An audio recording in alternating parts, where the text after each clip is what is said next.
I still remember the cold slam of the door behind me. I was 17, crying, pregnant, and homeless because my dad shouted, "I won't have a pregnant teenager under my roof." 15 years later, he showed up on my doorstep, bald, weak, dying, and drowning in $175,000 of medical debt. And the craziest part, he didn't come for forgiveness. He came for money. If you've ever tasted betrayal or wished for that one moment when life hands you the justice you never got, hit that like button. Subscribe for more stories where the people who cast us aside learn exactly what we're worth. All right, let's begin. I wasn't always this calm when talking about my past. For years, my story lived under my skin like a bruise that never healed. Back then, I was just as scared. 17-year-old girl living in a house where silence was normal and kindness was something you had to earn.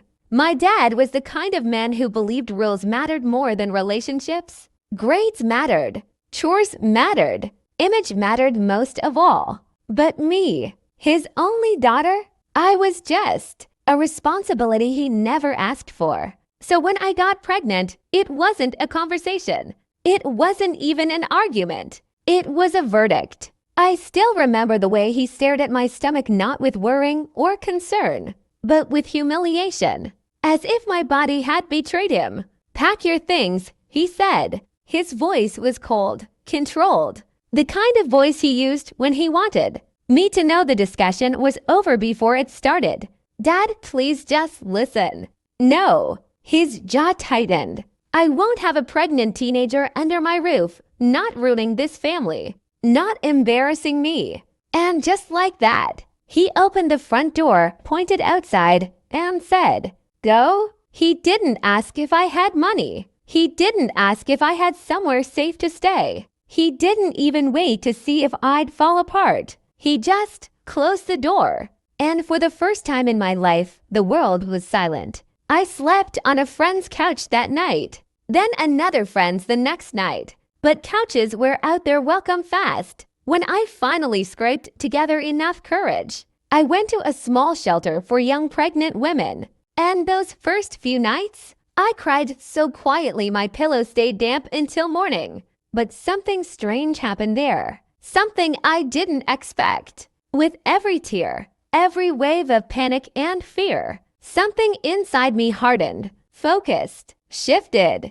I didn't want to be a victim forever. And I damn sure didn't want to raise my child in a world where survival depended on someone else's approval. So I worked any job I could. Waitressing, cleaning, babysitting, anything that paid.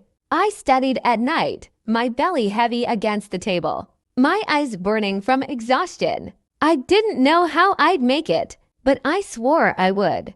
My daughter, my tiny miracle, was born healthy. The first time I held her, something clicked. A fire lit in my chest. I wasn't weak anymore. I wasn't disposable. I wasn't the scared kid who got thrown out. I was a mother. And I would build a life so strong that no one, especially him, could ever take it from me again. Fast forward years later, I clawed my way into college, into a job, into better jobs. Every promotion, every salary bump, every late night. It wasn't just success. It was proof to myself that I deserved better than what I got. My daughter grew. She thrived. We built a little world together, warm and safe. Something I never had growing up. Eventually, I bought my first house. Small, cozy, nothing fancy but ours. I hadn't spoken to my father in 15 years. I didn't even know where he lived, or if he cared, or if he even remembered that final moment, the door closing on his only child. Turns out, he remembered me just fine. Because one evening, right after I put dinner on the table, my daughter said, "Mom, there's a man at the door." The return of the past. I opened the door, and there he stood, but not the man I remembered. This wasn't the rigid, iron-spined father who'd thrown me out. This man looked small, fragile, skin pale, shoulders sunken, eyes watery. His hair once dark and thick was now almost gone. Chemo tends to do that. He swallowed hard. Hi, kiddo. My chest tightened. Not with love, not with relief, but with something colder like a ghost brushing past your spine. What do you want? I asked, not rude, not angry, just empty. He sighed, struggling to breathe. I'm sick, he said, cancer. The kind that spreads. I didn't say anything. He continued. I spent everything on treatment, everything, and I still owe $175,000. His voice cracked. I have nowhere else to go. He looked at me the way a beggar looks at bread. I need help, please, just until I get back on my feet. There are moments in life when time slows, when your past and your present collide so hard you forget to breathe. This was one of those moments. 15 years ago, he threw me out with nothing. Now he wanted to come in with nothing.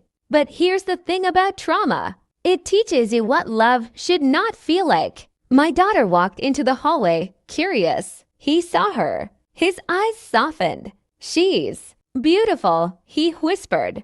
I stepped in front of her. He blinked. Please, he whispered. I'm your father. I took a deep breath. Do you remember? I asked softly, what you said to me when you threw me out. He looked down. Shame flickered across his face. I was wrong, he said. I panicked. I cared about what people thought. I'm sorry. Funny how people who never cared about your pain suddenly find apologies when they need something. I didn't come sooner, he continued, because I was ashamed. But I'm dying, and I need help.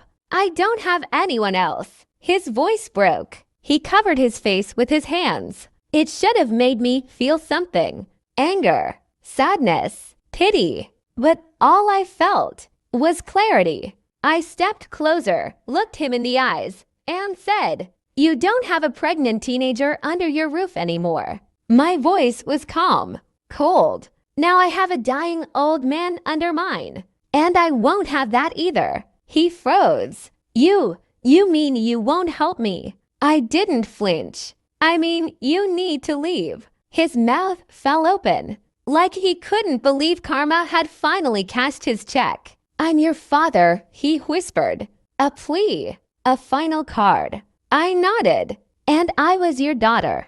At 17, pregnant, scared. And you slammed the door in my face. Silence. This, I said, motioning to the door, is me returning the favor. He stared at me for a long moment. Then something in his eyes cracked like a mirror splitting. He turned, walked slowly down the steps, and for the first time, I watched him leave me. The door clicked shut, and I finally breathed. He didn't die immediately. He entered state care eventually, a low-grade hospital. Not comfortable, but safe. I didn't visit.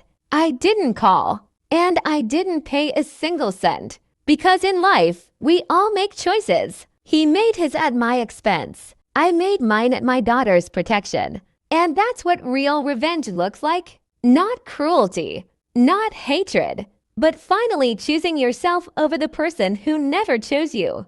I didn't slam the door the way he did. I didn't scream at him. I didn't humiliate him. Revenge wasn't about violence. It was about balance. He taught me that family was conditional. I taught him that consequences are too. And for the first time, the scales felt even. Life has a way of circling back. Sometimes the people who break you come crawling when they need the pieces you rebuilt. But you don't owe anyone access to the healed version of you, especially not the one who shattered you in the first place. If this story hit you in the heart or the gut, smash that like button. Subscribe for more stories where karma doesn't knock. It walks right through the front door. And tell me in the comments, what's the most satisfying revenge you've ever seen? Thanks for watching.